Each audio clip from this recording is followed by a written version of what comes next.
हल्को अस्सलाम वालेकुम। आई होप आप सब ठीक होंगे। बहुत कमेंट आए हैं कि मामा पार्ट 8 पर मैं चैरिटी के काम में भी बिजी थी, कुछ अपने खान पापा के काम है। पापा खान हेलो दे हेलो दे, मैं कहती हूँ हाय हल्को, वो कहते हैं हेलो दे। तो इसलिए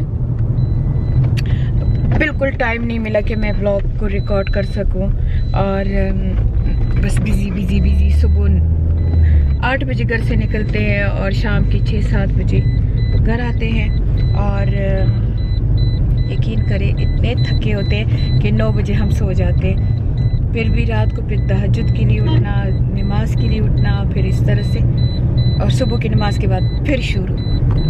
तो इसलिए पार्ट 8 रिकॉर्ड नहीं किया था। पार्ट 8 आज रिकॉर्ड करूँगी और इंशाल्लाह टाइम पे घर आ गई तो आज ही अपलोड कर दूँगी। और आप लोगों को ये सब कुछ इसलिए बता रही हूँ कि आप लोग भी नाउम्मीद ना हो, क्योंकि बहुत लड़कियों ने अपनी कहानियाँ शेयर की हैं मेरे साथ और वो बहुत ही वर्स किस्म की कहानियाँ हैं और वो कह रहे हैं कि हम गिव अप हो गए हैं। हम कहते हैं हमारे साथ कभी अच्छा नहीं होगा, लेकिन अच्छा होगा, इसने पापा। हाँ, घबराना नहीं है, घबराना नहीं है, सब्र से काम लो, सब्र से काम लो, कामयाबी खुद ब खुद आ जाएगी इंशाल्लाह।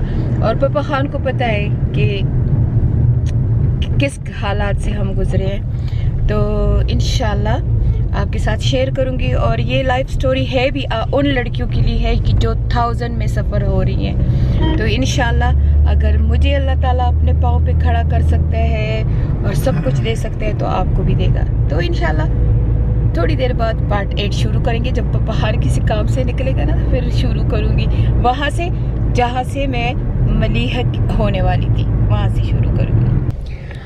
पर एक बात मैं भूल गई थी। पापा खान वहाँ खड़े होके कहते मेरे सामने नहीं बनाती हो। मैंने कहा नहीं, तुम्हारे सामने मुझे शर्म आती है अपनी कहानी सुनाना। तो मैंने कहा मैं टोटो में बना रही हूँ। तो एक बात मैं भूल गई थी। घर तो हमने ले लिया था, आपको बता दिया, लेकिन घर लेने से पहले मेरा डिप्रेशन इस हद तक चला गया था। वो जो पैसों का डिमांड बाबा ने किया था और वो उसके बाद, और मैं प्रेग्नेंट भी थी, प्रेगनेंसी का भी एक डिप्रेशन हो रहा था। ये भी डिप्रेशन था मेरी बहन चली जाएगी, उसमें तो मेरी सांस होती थी। तो मेरी बहन भी जाने वाली थी। ये भी था कि अब 4 बच्चे हो जाएंगे, जॉब भी है, 2 शॉपें भी हो गई हैं, तो अब क्या होगा। उस दौरान क्या था कि मेरी अम्मी ने मेरे लिए ऐसे कलियों का फ्रॉक, मेरी अम्मी मेरे कपड़े भेजा करती थी। हालांकि मैं फिर खुद भी बहुत अच्छे कपड़े सीती थी, लेकिन मेरी अम्मी मेरे लिए हर एक डिज़ाइन भेजा करती थी। तो मेरे बहन के हाथ ऐसे 12-12 गज के उन दिनों में फ्रॉक चले हुए थे कलियों वाले, वो मेरी अम्मी ने मेरे लिए भेजा था। उसके साथ लंबी सी प्यारी सी शॉल थी। और मैं अपने सोचों में इतनी गर्क थी कि मैं लगी थी किचन में और बच्चे खेल रहे थे सामने वाले गार्डन में।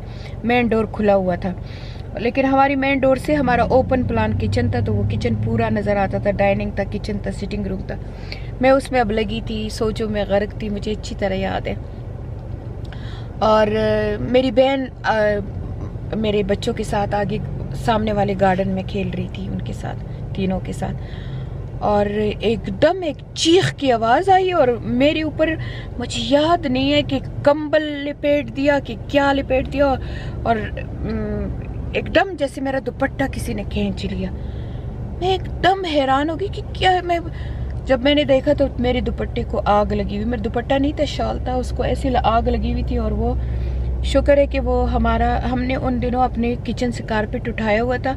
वो मैं कारपेट पे उठा के अपनी डिप्रेशन में धो लिया करती थी, तो ये मशीन इतना नहीं यूज़ करते थे। तो मैंने वो कारपेट उठा लिया था और शुक्र है कि वो कंक्रीट का फ्लोर था, तो वो उस पर तो मैंने देखा तो आंटी जोरा बहुत ही ज़बरदस्त औरत है और उसने मुझे बेटी भी बनाया हुआ था। मुझे हर कोई बेटी बनाता था, क्योंकि मैं अपनी माँ को बहुत मिस करती थी, तो इन सब माँओं को बहुत प्यार करती थी। तो वो भी बाबा की दोस्त की बीवी थी। आंटी जोरा ने वो दुपट्टा मुझसे खींच लिया था और मेरे ऊपर कुछ लपेट दिया था, मुझे याद नहीं क्या लपेट दिया था। और मुझे वो हिनको बोलती थी कि, मुझे कहती हो तेरा सत्यानाश ना हो कुड़ी, तू क्या कर रही है, तू अभी जल के मर जाती। मैंने कहा क्या हुआ था आंटी? तो कहती मैं अंदर आ रही थी, तो कहती कहती बच्चे आगे आगे खेल रहे थे, कहती मैंने कहा चल दरवाज़ा खुला है, मैं अंदर आई तो तुम्हारे आधे दुपट्टे को आग लगी हुई थी और तुम्हारे बालों को कैच करने वाली थी। तो कहती है बस अल्लाह ने मुझे वक्त पे भेज दिया और मैंने वो, कहती तुम्हारा दुपट्टा तुम्हारी गर्दन से खींच लिया और तुम्हें लिपेट ली। अच्छा, तो ये इंसिडेंट भी हुआ था, यानी कि मेरी डिप्रेशन का वो बुरा हाल था कि मुझे आग लगी हुई थी और मैं शायद उस आग में जल जाती अगर आंटी जोरा को अल्लाह ताला वक्त पे ना भेजता।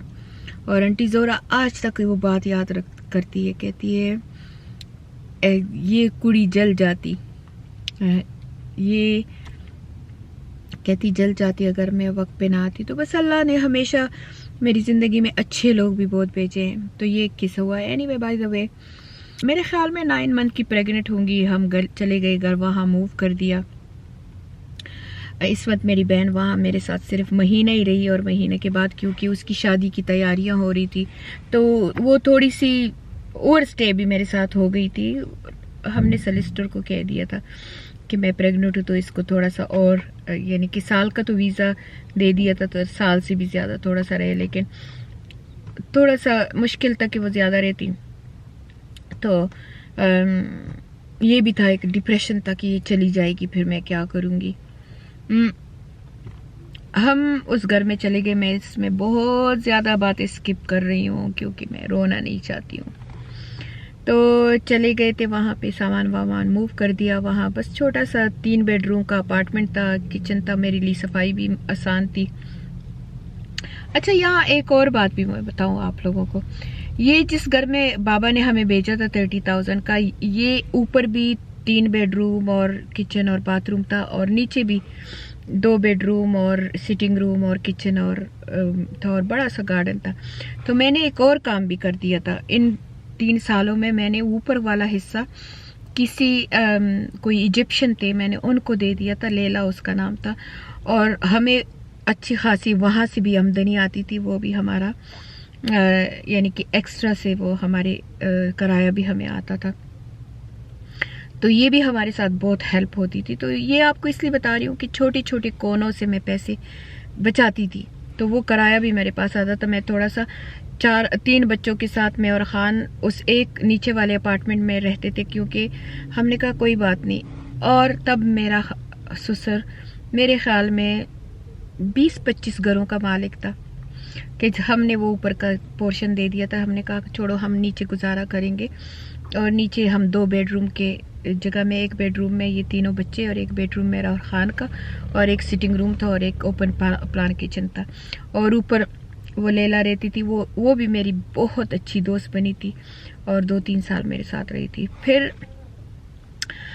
चले, ये भी एक आपको आइडिया दे दिया कि अगर आप किसी ऐसे घर में रह रहे हो तो आप एक पोर्शन अपने लिए रख लो, दूसरा किराए पे दे दो, क्योंकि उससे आपको पैसे आएंगे। फिर हम चले गए वहाँ पे। अब वहाँ मेरा रूटीन ये था, अभी मैं 8 महीने की प्रेग्नेंट थी, 9वां मेरे ख्याल में चल रहा था। इसमत बच्चों के साथ ऊपर बैठ जाती थी। इसमत से मैं शॉप का कोई काम या कुछ नहीं कराती थी, बस घर में हेल्प कर लेती थी मेरी सिस्टर।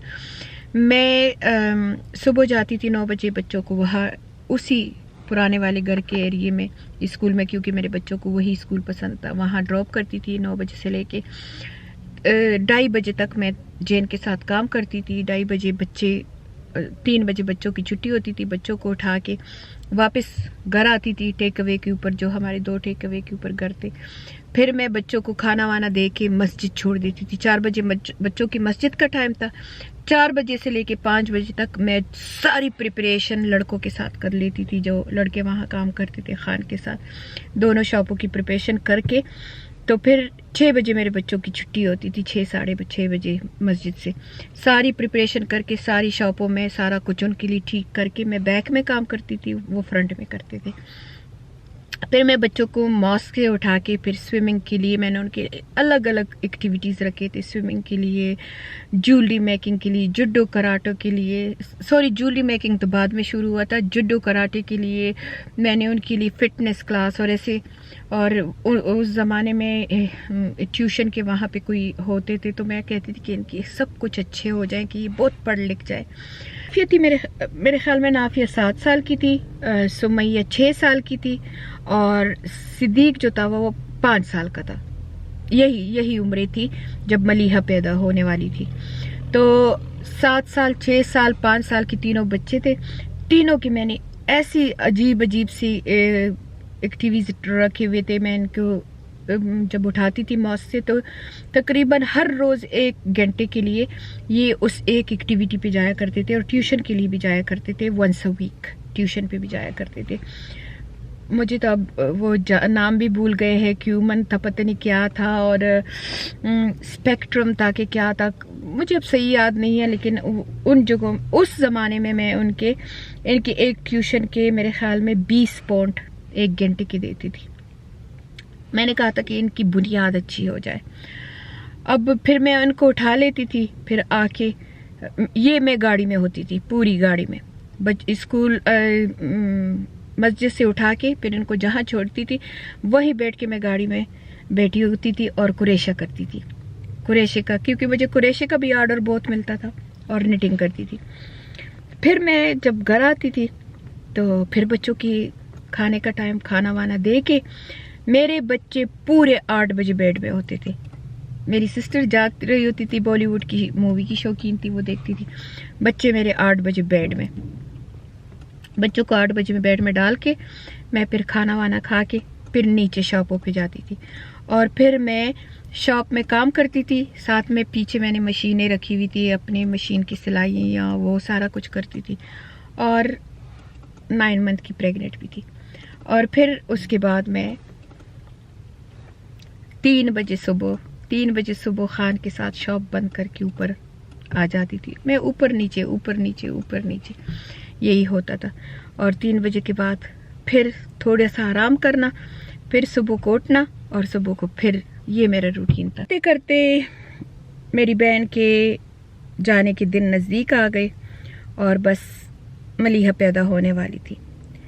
अभी आपको एक छोटा सा किस्सा सुनाऊं कि मैंने इस्मत को कहा कि इस्मत मुझे लगता है कि आज बेबी आ जाएगा। इस्मत मुझे कहती है, ओह घर की शॉपिंग भी करनी है तो मुझे उतार दो। हम उन दिनों टेस्को से शॉपिंग करते थे। कहते मैं टेस्को में सारी, कोबरेज रोड कहते मैं कोबरेज रोड पे मुझे उतार दो, मैं टेस्को की सारी शॉपिंग कर दूंगी। मेरी बहन शर्मीली सी थी।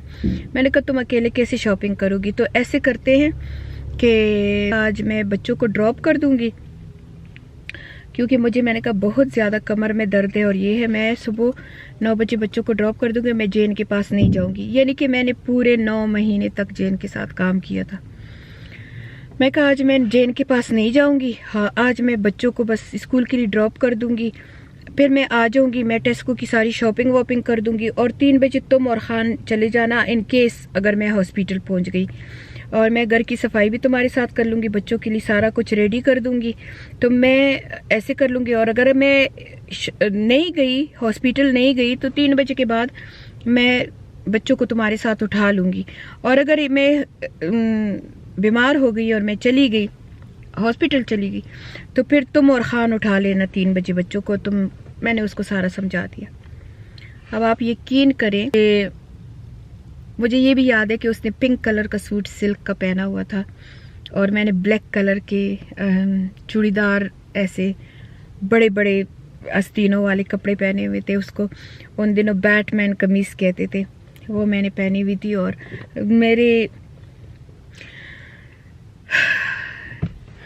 मैं वो टेस्को में शॉपिंग करती थी और ट्रॉली को पकड़ के, और दर्द के मारे यूं मेरा मूड सब्ज हो जाता था। फिर 8-10 मिनट बाद मुझे फिर दर्द होता था और मैं फिर ट्रॉली को, और मेरी बहन का आंखों में आंसू थे और उसने कहा क्यों कर रही हो, छोड़ दो, बस शॉपिंग के बगैर हम मर नहीं जाएंगे। मैंने कहा नहीं, हो सकता है कि मैं ठीक ना हूँ, क्योंकि सिद्दीक के बाद भी मैं बहुत बीमार थी। तो मैंने कहा मैं ना अभी तुम्हें ये सारा सौदा वोदा दे देती हूँ, क्योंकि फिर कौन शॉपिंग करेगा, क्या करेगा। तो पापा खान आ गए हैं, बातें करोगे बोले बुलावे यखनी दा दादा लाम दादा गई गोभी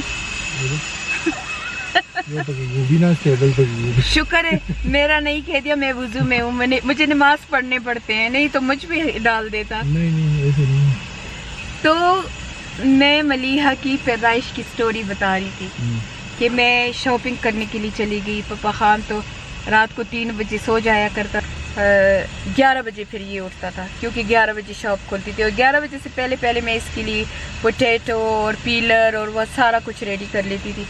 और मुझे इस्मत ने कहा कि चलो शॉपिंग करते हैं, तो शॉपिंग के लिए गई, और वहाँ मैंने इस तरीके से शॉपिंग की। 3 बजे बच्चों को उठाना था, और 3 बजे से पहले ही मैंने इस्मत को कहा कि बस और मुझे गुजारा नहीं है, तुम खान के साथ जाके बच्चे उठा लेना। और तब मैंने ड्राइविंग सीख ली थी। ड्राइविंग के सीखने का भी आपको एक ब्लॉग पोस्ट किया है, वो आप देख लें कि मैंने ड्राइविंग कैसी सीख ली थी। तो ड्राइविंग मैंने सीख ली थी ये घर ख़रीदने से पहले ही। मैंने इस्मत को कहा मैं गाड़ी ड्राइव करके ख़ुद चली जाऊंगी हॉस्पिटल, और तुम और ख़ान जो है, क्योंकि हमारे पास 2 गाड़ियाँ थी, एक वोल्वो थी और एक टोयोटा थी। तो मैंने कहा कि ये ना तुम ख़ान के साथ चली जाना और बच्चों को पिक कर लेना, और मैं हॉस्पिटल जाती हूँ। तो मैं अकेले पहुँच गई हॉस्पिटल। बताया भी नहीं क्योंकि वो बिज़ी था शॉप पे। मैंने टेस्को का शॉपिंग उतारा, टेस्को की शॉपिंग को ऊपर रखा, और मुझे पता था कि ख़ान मेरे साथ तो जा नहीं सकता, अपने औकात का पता था। इस्मत ने वो रोना मचाया कि मैं तुम्हारे साथ जाना है। मैंने कहा तुम मेरे साथ जाओगी तो बच्चों का कौन ख्याल करेगा, ख़ान तो 5 बजे शॉप खोलेगा, तो तुमने बच्चों को उठा के बच्चों को फीड करना है। आज मस्जिद की भी छुट्टी करो, आज ट्यूशन की भी छुट्टी करो, जो कुछ भी आज छुट्टी, और तुम जल्दी से बच्चों को 3 बजे ले आना। मैंने कहा वक्त पे पहुंच जाना, मैं जाती हूँ। मैंने कहा मुझे लगता है कि बस बेबी आ रहा है, क्योंकि दर्दें मुझे शुरू हुई थी तकरीबन 7-8 बजे, और फिर ये टाइम तक तकरीबन कोई 2 बजे, तब तक मैंने बर्दाश्त किया। मैं चली गई हीथ हॉस्पिटल में जब चली गई तो वहाँ मेरा सारा क्लिनिक होता था। तो जब मैं वहाँ गई तो वो मुझे एग्ज़ाम करने लगे, तो उन्होंने कहा कि नहीं डोंट रश, अभी हम तुम्हें ऊपर लेके जाते हैं लेबर रूम में। मैंने कहा ठीक है। मैंने कहा क्योंकि छोटा बच्चा था, मैंने कहा मुझे लग रहा है कि बेबी आ रहा है तो मुझे जल्दी ले जाओ। तो वो बेचारियाँ अपने जो पोर्टर है उसको कह रही थी कि, मैंने कहा मैं खुद वॉक करके चली जाऊँ। कहते नहीं हम पोर्टर को लेके आ रहे हैं, तो मैं लेबर रूम में लेके जाते हैं तो एग्ज़ाम करते। मैंने कहा एग्ज़ाम ना करो, मुझे बस लेके जाओ। तो क्योंकि जाहिर बात है छोटा बच्चा था, मुझे पता था, तो स्ट्रेस भी मैं बहुत ज़्यादा थी। वो मुझे प्यार करने लगी। हीथ हॉस्पिटल की नर्स से बहुत उस ज़माने में अच्छी हुआ करती थी, मुझे बहुत मिडवाइफ प्यार कर रही थी कि मेरे साथ बातें कर रही थी, बाकी बच्चे किधर है, क्या है, ये है वो। जैसे ही मैंने कहा मैं देखो पोर्टर का इंतज़ार ना करो, तो मैं एलिवेटर में चली जाऊँगी तुम्हारे साथ। मैंने कहा दूर तो नहीं है, सामने ही है। कहती चलो तुम कहती हो तो आ जाओ। जब वो मुझे एलिवेटर में लेके गई, जैसे ही मैं उसमें ऊपर जाने लगी लिफ्ट में, तो मैंने उसको नर्स को ऐसे पकड़ लिया। मैंने कहा बेबी आ रहा है। कहते नहीं please no don't say that. मैंने कहा नहीं बस ख़त्म, बात ख़त्म। एनीवे लॉन्ग स्टोरी शॉर्ट, उन बेचारियों ने पता नहीं बस दिया क्या दिया, बस 2nd फ्लोर पे मेरे साथ। जब जैसी लिफ्ट खुली तो लिफ्ट पे ये कार जा रही है, तो लिफ्ट पे साथ ही स्ट्रेचर था, बस मुझे उसमें धकेल दिया। यकीन करें कि लिफ्ट से निकलने के 10-15 मिनट बाद उन्होंने कहा कि बस यू आर रेडी, लेकिन उन्होंने कहा कि कोई कॉम्प्लिकेशन है। फिर कॉम्प्लिकेशन, मैं तो फिर बहुत घबरा गई। एनीवे वो बहुत लॉन्ग स्टोरी है, स्किप कर दूंगी, वो वक्त मैं याद नहीं करती हूँ। मलीहा पैदा हुई और मलीहा रो नहीं रही थी और ये उसको बम पे मार रहे थे और मलीहा बिल्कुल पर्पल हुई थी। मैंने ऐसे देखा उसको तो मैंने कहा ये तो शायद बच्चा मर गया है, लेकिन अपने गम और दुख इतने ज़्यादा थे कि बस जैसे इंसान स्टोन नहीं हो जाता, स्टोन की तरह थी वो। डिप्रेशन ने भी मुझे स्टोन बनाया हुआ था। मैंने बस ऐसे उसको देख लिया तो एकदम से जब मलीहा को बम पे ऐसे थाप कर रहे थे और कुछ कर रहे थे वो लोग, एनीवे जब कुछ मिनट गुजरे या कुछ टाइम गुजरा तो मलीहा रो पड़ी। तो फिर उन्होंने मुझे कहा कि सब बेबी गर्ल। मैंने कहा मुझे पहले पता था कि बेबी गर्ल है, क्योंकि ये भी 24 फरवरी को पैदा हुई है, मेरी दोनों पहले भी 24 फरवरी को पैदा हुई हैं। मलीहा पैदा हुई और उन्होंने मुझे कहा कि आई एम सॉरी, लेकिन एक बैड न्यूज़ है कि तुम बिल्कुल एंड टाइम पे मलीहा ने अपनी पोजीशन बदल दी और जो वो होता है, जो कोड होता है, क्या होता है, वो मलीहा के गले से लिपट गया है। तो मलीहा को सांस बंद हो गई थी, तो इसलिए हमें था कि मलीहा ठीक ठाक पैदा हो, स्टिल बेबी ना हो, और फिर उसकी वजह से तुम्हारा प्लासेंटा टूट गया है सारा। मुझे कोई एहसास नहीं था कि प्लासेंटा टूटना किसको कहते हैं, पर इतना था कि ब्लीडिंग रुक नहीं रही थी और मुझे फिर ब्लड चढ़ना शुरू हो गया था और फिर वो सारी कॉम्प्लिकेशन थी। वो लॉन्ग स्टोरी शॉर्ट के प्लासेंटा के उन्होंने पूरे वो पीस निकालने थे और क्या था और पता नहीं सफाई करनी थी और ये था और वो था, इतना नहीं है, लेकिन वो पूरा टाइम गुजर गया। तो मुझे बस यानी कि वो जिंदगी और मौत का फर्क मिट गया था, घबराना डरना वो मिट गया था। बस एक ही पता था कि बस ये मेरी जिंदगी, ये मेरे बच्चे हैं और मैं सवियर डिप्रेस हूँ।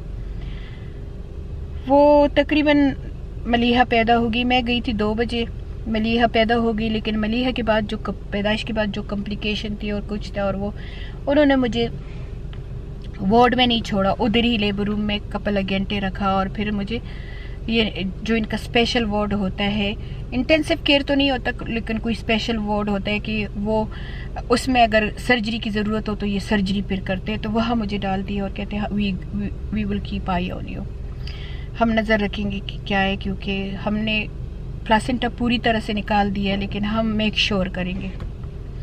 अल्लाह की बहुत रहमत थी, मेरी माँ की दुआएं थी, मेरी बहन की दुआएं थी। मेरी बहन कह रही थी जब से तुम गई थी मैं मुसल्ले से उठ नहीं रही थी, अल्लाह ताला हर किसी को बहने दे। और मेरी बहन तो खैर मुझ पे जान देती थी, जान क्या कि बस मेरे पे कुर्बान हो जाती थी। वो सब कुछ हो गया तकरीबन रात के मेरे ख्याल में 10 बजे होंगे। खान मेरे पास आया, मेरी बहन भी आई, बच्चों को सुला दिया था। और खान के नीचे एक औरत काम करती थी, उसका नाम था बाबरा, गोरी थी। उसको खान ने बिठा दिया था कि तुम बच्चों की ऊपर टीवी भी देखो और नीचे की ड्यूटी के बजाय ऊपर ड्यूटी करो, बच्चों का ख्याल करो, हम सबिया के पास जाते हैं। तकरीबन 10 बजे का टाइम था, मेरी बहन आई मेरे पास, खान आया, मुझे बहुत ज़्यादा प्यार किया मेरी बहन ने, कि शुक्र है। मलीहा को प्यार किया, मलीहा के लिए खूबसूरत कुरैशी के कपड़े मैंने बनाए थे, सर्दियों का टाइम था, वो गुड़िया सी लग रही थी, बहुत ही प्यारी लग रही थी, तो वो मैंने पहनाए हुए थे। खान ने भी प्यार किया, अजान दिया, चला गया कि चलो सुबह मैं लेके जाऊंगा। डॉक्टर ने कहा कि नहीं, एवरीथिंग इज़ ओके। सुबह को मैं मलीहा को घर ले आई और 1-2-3 दिन बाद मेरी बहन चली गई पाकिस्तान वापस। और एक बच्चे की पैदाइश, पोस्टनेटल डिप्रेशन, पहले से डिप्रेशन, 3-4 बच्चों की जिम्मेवारी, घर की जिम्मेवारी, जैन की जिम्मेवारी, काम की जिम्मेवारी, मुझे इतने बड़ा डिप्रेशन ने हिट किया। लेकिन अल्हम्दुलिल्लाह पैसों की कोई कमी फिर नहीं थी, पैसे हर तरफ से आ रहे थे। हमारी जो एक शॉप थी उसको भी क्यू लगा होता था, क्योंकि सामने ही हॉस्पिटल था, उसके साथ फिर एक कसिनो था, फिर एक 2-3 पब थे, तो हमारे शॉपों में 3 बजे तक क्यू लगे होते थे, ऐसे ऐसे बिजी शॉप थे। आप यकीन करें कि यानी कि हमारी टेकिंग बहुत ज़्यादा थी। हमारी वीक की एक शॉप की टेकिंग होगी, यानी कि कितने पैसे वो उठाते थे, तकरीबन 6-7 हज़ार पाउंड हम एक शॉप से उठाते थे। पैसे बहुत थे, पर सबिया ख़त्म हो गई थी। सबिया नहीं बची। फिर सबिया के दिल में ना कोई अरमान था, ना कोई ख्वाहिश थी। बस अगर एक ख्वाहिश थी तो वो ये थी कि मैं मर जाऊं, मुझे ये ज़िंदगी नहीं चाहिए।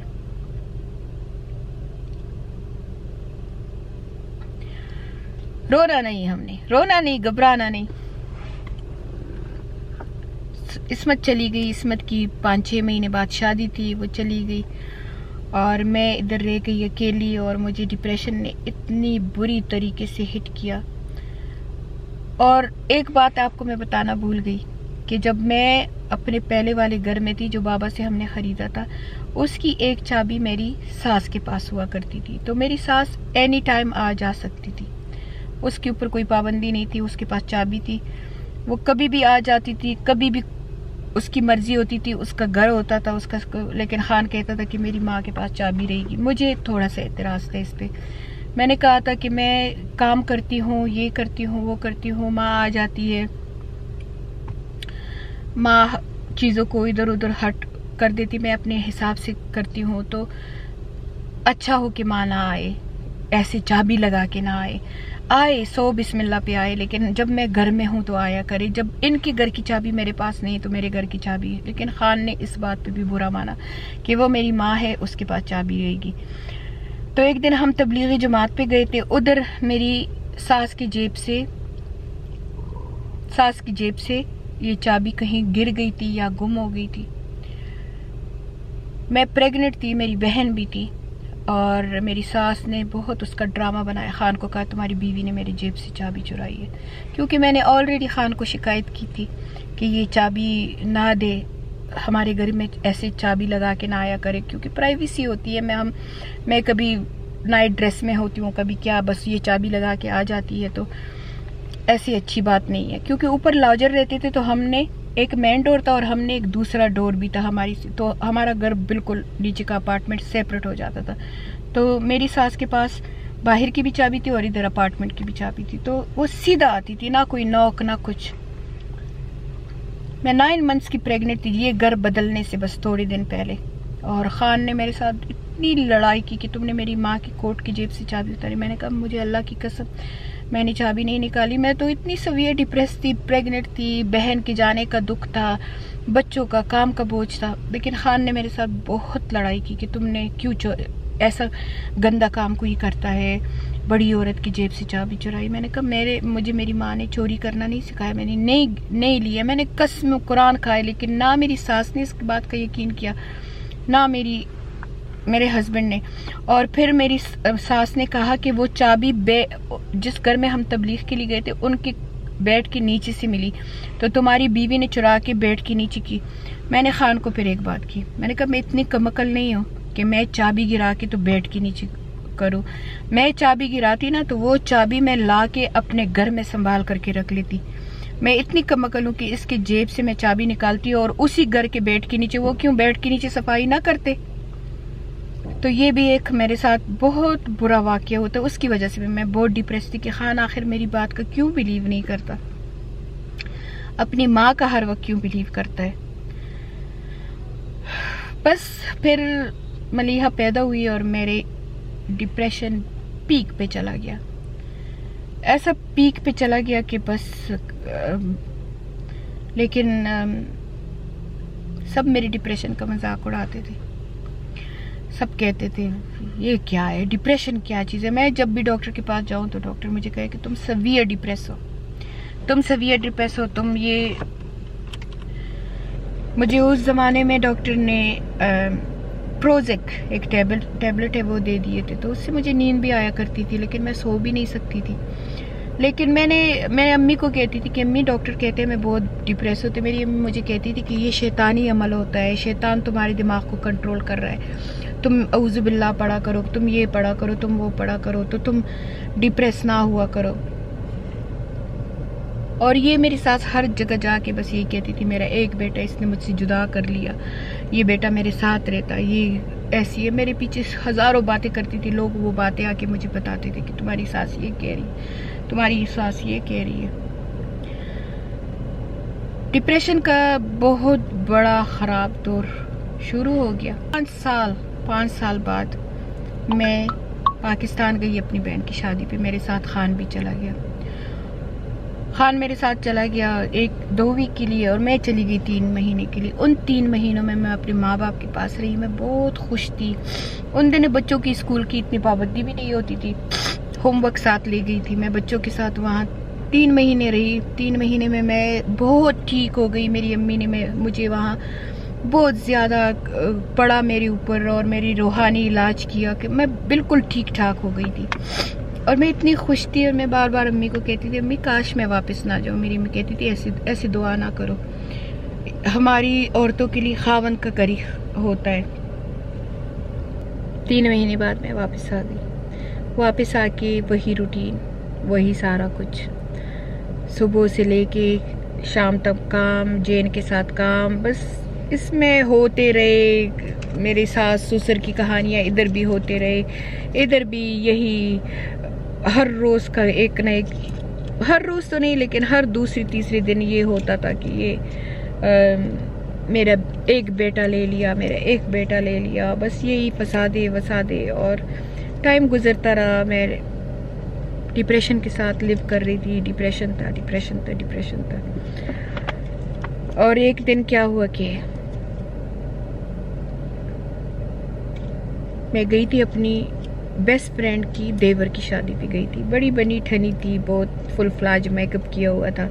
फिर मुझे मेरे खान ने चूड़ियाँ भी बना के दे दिए थे और जो जेवर मैंने बेचा था वो भी खान ने मुझे बना के दिया था। खान मुझ पे पैसों की कोई कमी नहीं करता था। मैंने अपने आप को बच्चों में इतना बिजी कर लिया था कि मैं बच्चे, शॉप और मेरी 1-2 फ्रेंड थी, बस उनके साथ बच्चों को पार्क लेके चली जाती थी। यही मेरी थी, बस मेरे फ्रेंड एक मूवी देखने जाती थी, सारा कुछ। लेकिन मुझे टाइम ही नहीं था। और मैं एक पेनी जमा करती थी कि हम अपना घर ख़रीदेंगे, क्योंकि बच्चे अब 4 है, अब हम इस अपार्टमेंट में नहीं रह सकते, हम घर ख़रीदेंगे। और मैं बस इसी तरह लिविंग कर रही थी। और ये मेरी एक पंजाबी दोस्त थी नसीम, उसकी देवर की शादी थी।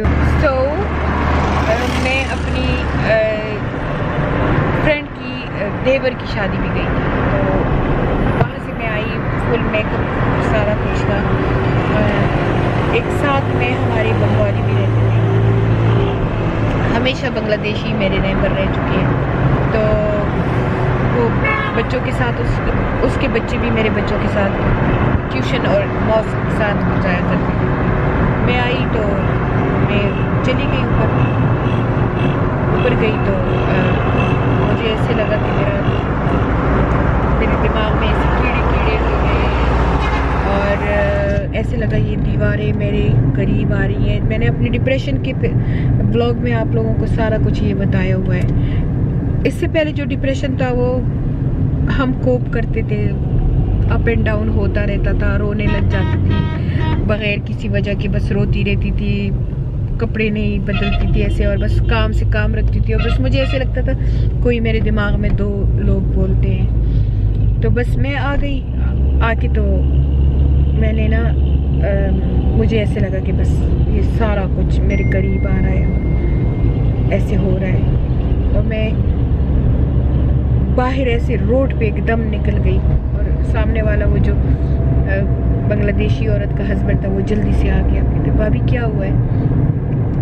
मैंने उसको, मुझे याद है मैंने उसको अनसुना सा कर दिया। मैं आगे चली गई, मेकअप भी किया हुआ था, कपड़े भी शादियों वाले कपड़े पहने हुए थे, सारा जेवर भी पहना हुआ था।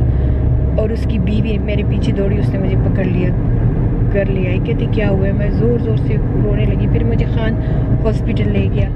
हॉस्पिटल में फिर उन्होंने कहा कि ये सवीयर डिप्रेस है, खान को कह दिया था। फिर मैं 2 दिन वहाँ हॉस्पिटल में रही और मुझे उन्होंने अपना कंसल्टेंट दे दिया उसके साथ।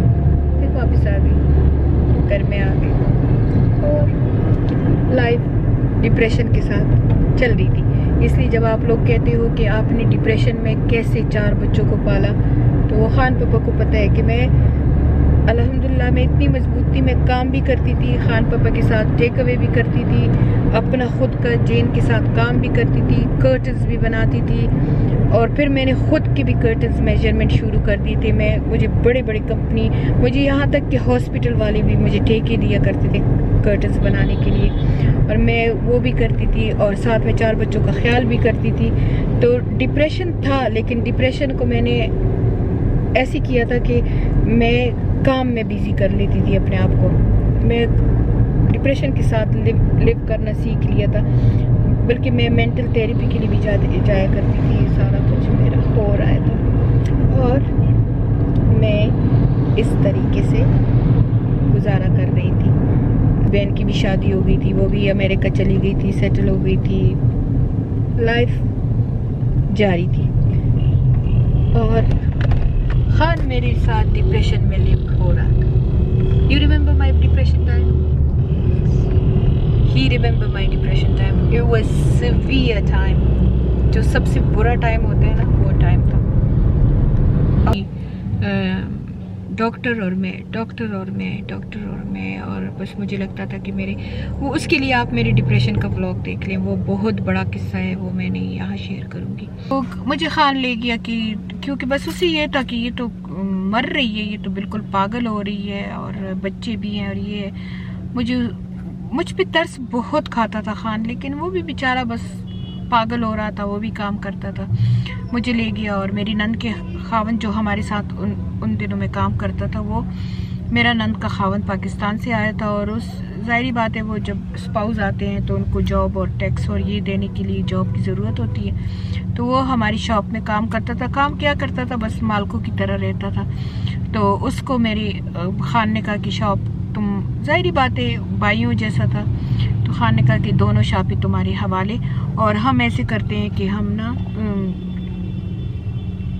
हम जाते हैं।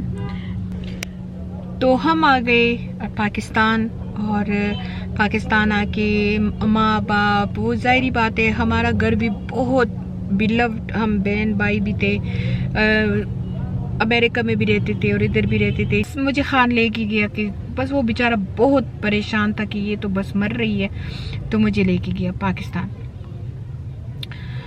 वहाँ पे मैं गई तो मेरे छोटे भाई की शादी थी, सारी फैमिली इकट्ठी हुई थी, सब अमेरिका से भी आए हुए थे, सब बहुत ही शानदार माहौल था, और मैं बहुत खुशी से वो सारा कुछ अटेंड किया। मैं आहिस्ता आहिस्ता ठीक भी हो गई, पिल्स खाती थी लेकिन मैं वहाँ ठीक भी हो गई। हमने वहाँ पे 3-4 महीने हम वहाँ रहे, और मैं फिर भी और भी रहना चाहती थी, लेकिन खान ने कहा कि बच्चों की स्कूल ख़राब हो रहे हैं, ये है वो है, तो फिर मुझे वापस आना पड़ा। जब हम वापस आ गए तो हमारी बर्बादी का दौर शुरू हो गया।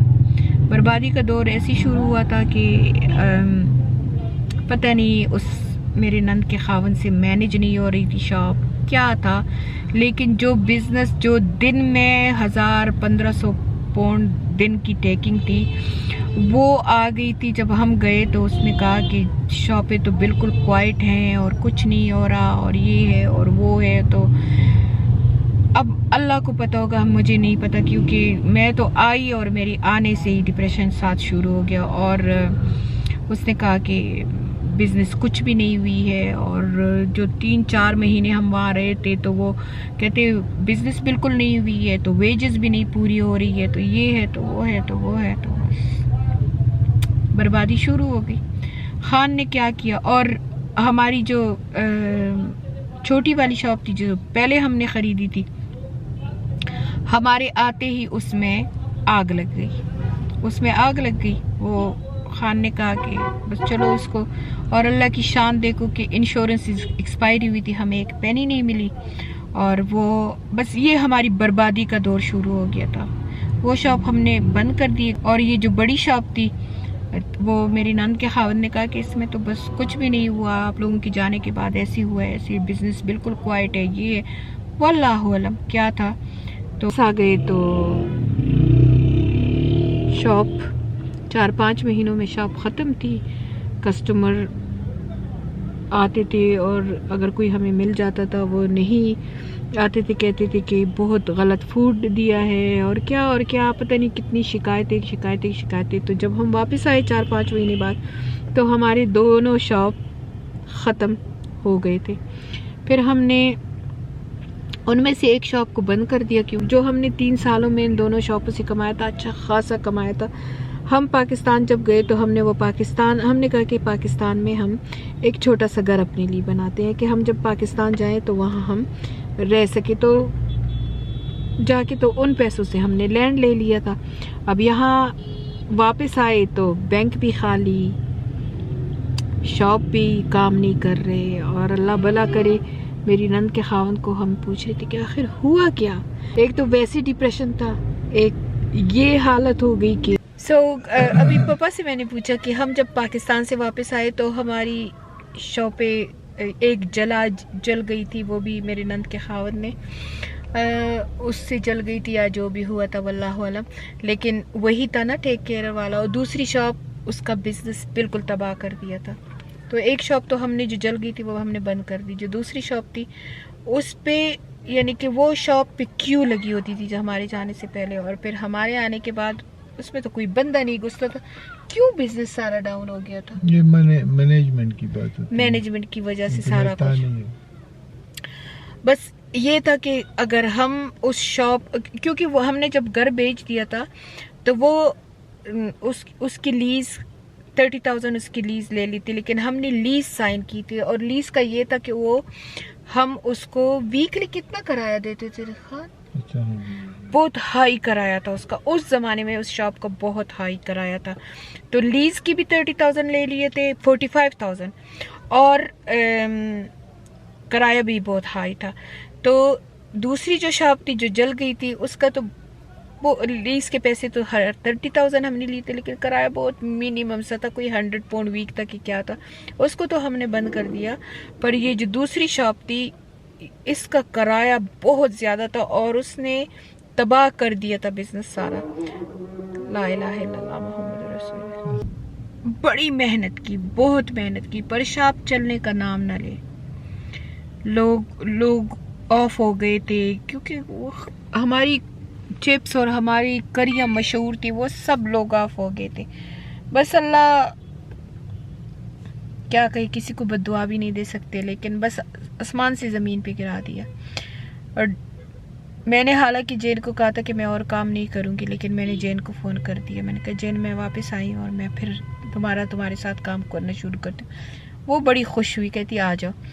मैंने दोबारा, हालांकि मैंने सोचा था अब मैं बस शॉप में खान के साथ हेल्प करूँगी और मैं और काम नहीं करूँगी, लेकिन मैंने ना जेन को कह दिया था कि मैंने कहा जेन मैं वापस तुम्हारे पास आना चाहती हूँ और मुझे काम दो और मुझे काम की ज़रूरत है। वो भी हैरान हो गई कि इस लड़की के तो हालात बदल के थे, सारा कुछ हो गया। तो मैंने कहा मेरे एक शॉप बंद हो गई, जल गई है और इंश्योरेंस नहीं थी, और दूसरी शॉप मैंने कहा वो उसका बिज़नेस तबाह हो गया था। 4-5 महीने पाकिस्तान में रहना मेरे लिए अजाब हो गया। और मैंने कहा बस, क्योंकि वो जो हमने लीज साइन की थी, मेन मसला हमारे साथ ये हुआ था कि उस लीज के तो पैसे दिए थे लेकिन उसके किराया इतना था और वो हमारे पास 40 साल की लीज थी। अब वो जो लैंडलॉर्ड थी वो कहती थी शॉप बंद करते हो, अगर किराया ये अफोर्ड नहीं कर सकते हो तो मुझे 40 साल का रेंट दो, वो नहीं तो मैं कोर्ट में ले जाऊंगी। वो भी मेरे ख्याल में जूश वुमेन थी, उसका भी नाम बाबरा था। उसने कहा कि नहीं, हमने 2-3 महीने 4 महीने शॉप को बड़ी मेहनत से चलाया। शॉप टिस से मिस ना हो, बस इतना भी ना हो शॉप में कि शॉप अपना किराया और जो खर्चे उसके हैं वो पूरे करे। जाहिर बात है उसका जो शॉपों के तो 100 खर्चे होते हैं, बिजली का बिल ये वो भी नहीं पूरी कर रही थी। सारा दिन हम मियाँ बीवी बैठे रहते थे, 3-3 बजे तक बैठे रहते थे। बस शॉप को पता नहीं किस बद नज़र ने खा लिया और किस बुरे हाथों ने खा लिया कि वो शॉप जो कि 5-6 हज़ार वीक का बनाती थी वो 500 भी वीक का नहीं बना रही थी, और हमारी वो रेंट उसका बहुत ज़्यादा था। तो हमने उस औरत को कहा, 6-7 महीने इसी तरह गुजर गए। लगातार हम जेब से शॉप में पैसे डालते गए, जो थोड़ी बहुत सेविंग बची थी वो डालते गए। साथ में मैं कर रही थी कर्टन्स का भी कर रही थी, और साथ में मैं भी पैसे इसमें डाल रही थी, लेकिन नहीं हो रहा था। 1 साल हमने बहुत मुश्किल से गुजारा कि बस 1 साल गुजर गया। जब 1 साल गुजर गया हमने कहा कि अब ये तो बहुत ही ख़तरनाक हो गया। मेरे ख्याल में साल नहीं गुजरा होगा, या मैं थोड़ी सी गलत हो गई हूँ। बस 5-6 महीने हमने, या कुछ ऐसे, मुझे सही तरीके से याद नहीं, अल्लाह मुझे माफ़ करे, लेकिन हमने बहुत ही मुश्किलात में वो टाइम गुजारा। फिर वही आसमान से गिर के वही बुरी हालत हो गई, वही गिन गिन के रखना, वही सारा कुछ। फिर एक दफ़ा उस पुराने हालात पे हम आ गए। खान का भी बुरा हाल था कि पाकिस्तान जाना तो मेरे लिए अजाब हो गया। हमने क्या किया कि उस औरत को हमने मिन्नतें की, हमने उसे कहा कि देखो हम नहीं अफोर्ड कर सकते, ले लो अपनी शॉप की चाबी ले लो, हमारी 30,000 पाउंड डूबते हैं तो डूब जाएं, लेकिन हम और कर्जे ऊपर नहीं डाल सकते। कभी ये कौंसल वाले आते हैं बिलों के लिए, और कभी क्या, और क्योंकि उसका जर्नल रेट भी बहुत हाई था उसका। हमने कहा प्लीज़ हम नहीं कर सकते, ये अपनी शॉप लो, संभालो, और हम तुम्हारा घर भी छोड़ देते ऊपर, क्योंकि वो ऊपर का और नीचे का सारा रेंट पे था ना, और लीज जैसे रेंट होता है, लीज के लमसम में नहीं दे देते हैं और फिर हम रेंट देते हैं। हमने उसकी बड़ी मिन्नतें की। खैर वो बहुत ही कमीनी सी औरत थी। उससे कहा नहीं, तुम लोगों ने लीज साइन किया, तुम लोग 40 साल का रेंट दोगे, नहीं तो मैं कोर्ट ले जाऊंगा। हमने कहा चलो कोर्ट लेके जाते हो लेके जाओ, हमारे पास तो ना कुछ है और ना कोई चीज़ बाकी है, ना कुछ है, यही है। अगर लेना चाहती हो तो ले लो, अपनी शॉप है, दोबारा लीज कर दो, दोबारा बेच दो। नहीं, हम तो देखो, हम 30,000 पाउंड हमारे डूब रहे हैं, क्योंकि हमने तो 3-4 साल चलाया है, ज़्यादा तो चलाया भी नहीं है, तो बस ये ले लो अपनी शॉप और हमें बख्श दो। हमने उसको कहा कि हम आएंगे और फर्स्ट को तुम्हें चाबी देंगे, हमसे ये शॉप और नहीं चल रही है, क्योंकि हम जेब से इसमें पैसे डाल रहे हैं और हमसे शॉप नहीं चल रही है। खान को कहा कि शॉप तो हम दे देंगे, तो हम रहेंगे कहाँ?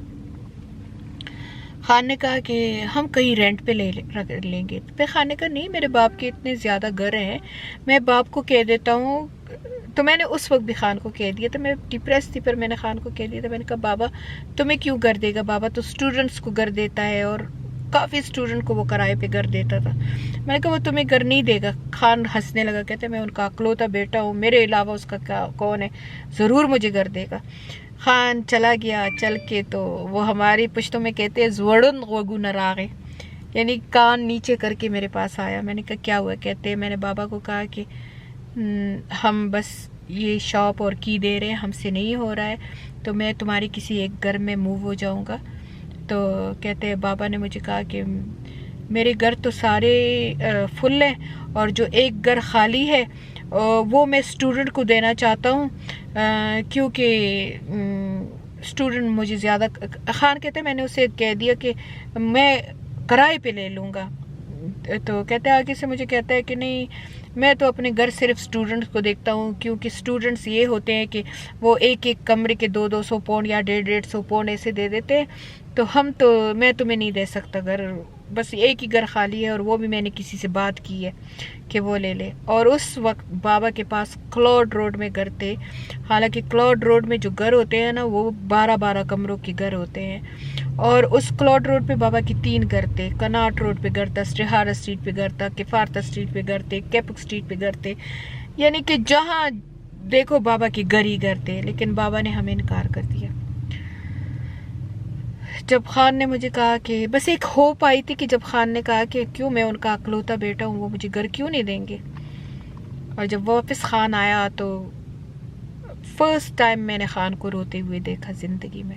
इतना वो रोया, कहता है कि मैं 4 बच्चों को लेके कहाँ जाऊँ। मेरा बाप कहता है कि मैं स्टूडेंट्स को घर देता हूँ, मैं तुम्हें नहीं कर दे सकता, क्योंकि तुम्हारे पास तो अभी जॉब भी नहीं है। तो अगर तुम कौंसल के टेनेंट बनते हो तो कौंसल वालों को मैं घर नहीं देता हूँ, और अगर तुम छोटी मोटी जॉब देते भी हो तो वो मेरे घर का किराया पूरा नहीं करेंगे, मैं स्टूडेंट्स को देता हूँ ताकि मुझे ज़्यादा किराया है। मैं हम मियाँ बीवी वहाँ बैठ के ना मैं तो अपने सर को यूं यूं करने लगी, यूं यूं मारने लगी सर को।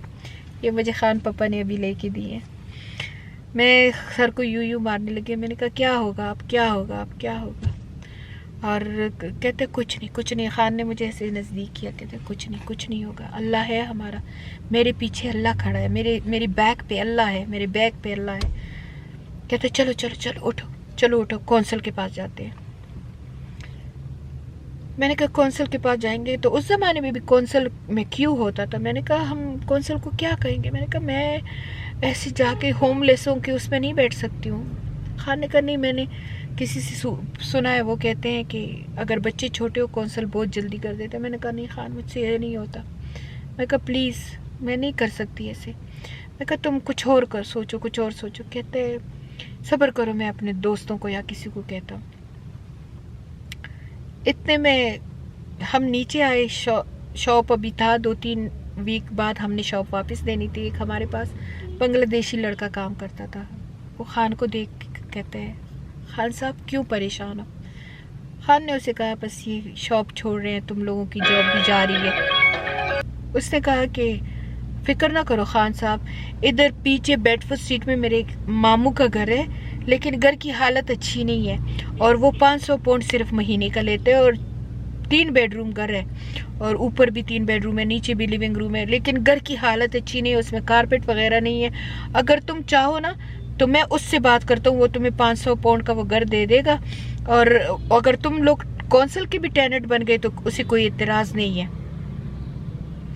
हाँ जल्दी जल्दी दौड़ा दौड़ा मेरे पास, कहते हो गया हो गया हो गया, काम हो गया, चलो कोट वोट पहनो, चलो हम उस एहसान के साथ जाते हैं। हम एहसान के साथ उस घर में गए। घर क्या था, ऐसी बुरी हालत में था, ना पेंट उसका अच्छा था, टेनेंट का घर था, ना कारपेट उसमें था और बहुत ही ज़्यादा बुरी हालत में था। मैंने जब घर को देखा तो खान ने मुझे ऐसे किया, कहते बस ले लो। मैंने कहा कोई बात नहीं। मैंने कहा चलो बिस्मिल्लाह। हमने हफ्ते में सारा सामान वहाँ मूव किया, सामान 4 बच्चों के साथ सामान मूव किया। घर में जब आए, लोग कहते हैं ना इंग्लैंड में चूहे नहीं होते, लेकिन ये वाकई एक घर था, क्योंकि पता नहीं कि उसके साथ टेक अवे भी थे, क्या था उसमें छोटे छोटे माइस थे, इतनी छोटी से, और वो छोटे माइस हमारी तकियों के अंदर भी चले जाया करते थे और मैं चीख पड़ती थी, क्योंकि मुझे दुनिया में 2 चीज़ों से बहुत डर लगता है, एक चूहे से और एक छिपकली से। और जब मैं चीख चीख के सर पे उठा लेती थी कमरा, वहाँ पे वो बाबा के इतने घरों की मौजूदगी में उनका क्लोता बेटा, क्लोते बेटे की 4 औलाद, जवान बहू, हम एक बांग्लादेशी के घर में हमने समझ लो पनाह ले ली। हमने उसको 3 महीने का किराया दे दिया एडवांस में। हमने कहा बाकी बाद में देखा जाएगा। उसने कहा कि तुम मुझे 1 पेनी भी किराया ना दो खान साहब। कहते हैं मैं हमेशा तुम्हारे शॉप पे आता हूँ, हमेशा तुम मुझसे प्राइस नहीं लेते हो, तुम 1 पेनी भी ना दो, बस तुम आ जाओ। घर से वो अपने घर से कारपेट ले आया, हमारे लिए 2 कमरों में कारपेट बिछा दिया। अनफर्निश हाउस था, हम सारा फर्नीचर मैंने बहुत चीज़ें खरीदी 3 सालों में, वो सारा हम इधर ले आए, क्योंकि वहाँ तो ऐसी फ्लोर नहीं होता घरों में, तो उसके ऊपर मैंने ऐसी चादरें बिछा दी। मैंने 2 वीक में वो घर संभाल लिया और संभाल के मैंने कहा डिप्रेशन मेरा आसमानों पे था, आसमानों पे। तो घर जब संभाल लिया, बस मलिहा छोटी सी थी और सारा कुछ सेट हो गया। और खान ने ऐसे बैठे बैठे कहा, कहते क्या हो गया, ये क्या हो गया सबिया, हम तो गर्क हो गए, तबाह हो गए, कुछ भी नहीं रहा। मैंने कहा कोई बात नहीं, उसको तो कहा कोई बात नहीं, लेकिन 1-2 दिन जब गुजर गए तो मैंने कहा मैंने तो बहुत मेहनत की, मैंने तो अपने साल ज़ाया कर दिए, तो क्या हो गया। बस अल्लाह के आगे सजदे में लेटी। और खान ने उसी वक्त वो जो दूसरा शॉप था वो जो जल गया था, उसको बनाना शुरू कर दिया था बेचारे ने, उसको वो सेट कर रहा था। और उसमें एक किसी से 5-6 हज़ार का कुकिंग रेंज ले लिया था और सेकेंड हैंड चीज़ें लेके खान ने वो शॉप चलानी शुरू कर दी थी। तो अल्हम्दुलिल्लाह हम कौंसल बेनिफिट पे नहीं गए। खान ने 3-4 वीकों में बस पुरानी चीज़ें कर्ज़ों वर्ज़ों पे ले ली और वो शॉप शुरू कर दी। लेकिन शॉप जली हुई थी, बिज़नेस ख़राब हुआ था। साथ में वो दूसरा शॉप किसी बाल्टी मास्टर ने ले लिया था, उन्होंने खोल दिया था, कंपटीशन थी बहुत। अब नए सिरे से सारा बिज़नेस करना था और इतने में मेरा नर्वस ब्रेकडाउन हो गया।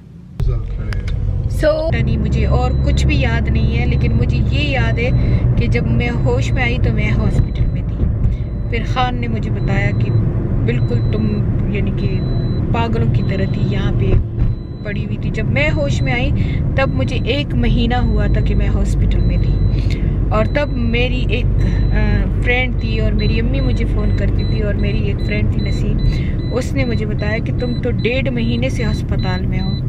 और मेरी अम्मी जब मैं थोड़ी सी ठीक हुई, थोड़ी सी अपने सेंस में होगी, तो ये 1.5 महीने से मैं हॉस्पिटल में थी, लंडौक हॉस्पिटल में बेड पड़ी थी। और मेरे डॉक्टर का रिपोर्ट ये था कि इसको बहुत ज़बरदस्त नर्वस ब्रेकडाउन हुआ है और एपिलेप्सी अटैक साथ में हुआ है और इसकी EEG सारी ख़राब है, CT स्कैन सारे ख़राब हैं, यानी कि इसको बहुत सवियर किस्म के फिट्स पड़ते हैं और पता नहीं क्या, मेरी हिस्ट्री सारी बहुत ही ख़राब है। लेकिन 1.5 महीने बाद जब मुझे होश आया तब मेरी माँ ने मुझे कहा कि खान फ़ोन करता था और कहता था कि खैरात करो, अल्लाह मेरी बीवी को बचाए। याद है खान तुम्हें? वो हमारी ज़िंदगी का टफ टाइम था, क्योंकि मेरे 4 बच्चे थे और मैं 4 बच्चों को भी अपने करीब नहीं छोड़ती थी। यानी कि मेरी अम्मी ने बाद में मुझे किस्से सुनाए, मेरी फ्रेंडों ने सुनाए कि हम आते थे, हम तुम्हारे पास लेटते थे, बातें करते थे, तुम कुछ बात नहीं करती थी, कुछ बोलती नहीं थी, बस कहती थी ऐसे आंखें खुली करके बस देखती थी। खान भी मुझे कहता था कि मैं आके घंटों तुम्हारे पास बैठ जाया करता था, तो मुझसे कोई बात नहीं करती थी, बस या सोई रहती थी और या जाग के छत को देखती रहती थी। मेरी अम्मी ने मुझे कहा कि हम फ़ोन करते थे, मैं तुम्हें दुआएं पढ़ के सुनाती थी हॉस्पिटल के फ़ोन पे, लेकिन कहती थी तुम हमसे बात नहीं करती थी, बस फ़ोन तुम्हारे नर्सें लगा देती थी उस पर। पर मैं एक बस मुझे याद है कि जब मैं थोड़ी सी ठीक हुई और मुझे एक अपना डॉक्टर कंसल्टेंट याद है, डॉक्टर ज़िया उसका नाम था, ज़िया अहमद, वो मुझे याद है। और एक मुझे ये बात याद है कि खान की अम्मी को मैंने देखा जब मैं होश में आई, तो खान की माँ आई और वो मेरे बेड पे ऐसे बैठ गई और मेरा हाथ ऐसे पकड़ के कहती है, पागल अपनी असली जगह पे पहुंच गई हो। पुश्तो में कहा लेवन है पखपल असली जे तरा ले।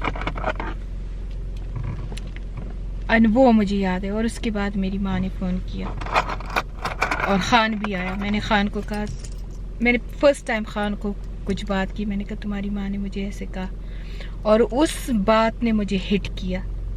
वही एक बात मुझे ठीक करने के लिए काफ़ी थी। और उसी वक्त मेरी माँ ने फ़ोन किया और मैं ज़ोर ज़ोर से रोने लगी। मुझे इतना याद है मैं इतनी ज़ोर से रोई, बहुत रोई। तो मेरी माँ ने कहा कि क्यों? मैंने कहा ऐसे ख़ान की माँ आई थी और उसने मुझे मेरा हाथ पकड़ा और मेरे हाथ को पकड़ के कहा कि पागल अपनी असली जगह पे आ गई हो। और अब इस ब्लॉग को यहाँ मैं ख़त्म करूँगी। इसके बाद क्या हुआ वो तुम लोग सोच भी नहीं सकते कि क्या हुआ था। पागल सबीहा ने क्या किया वो आपको बताऊँगी। So stay tune and see you in part 9। अल्लाह हाफिज़।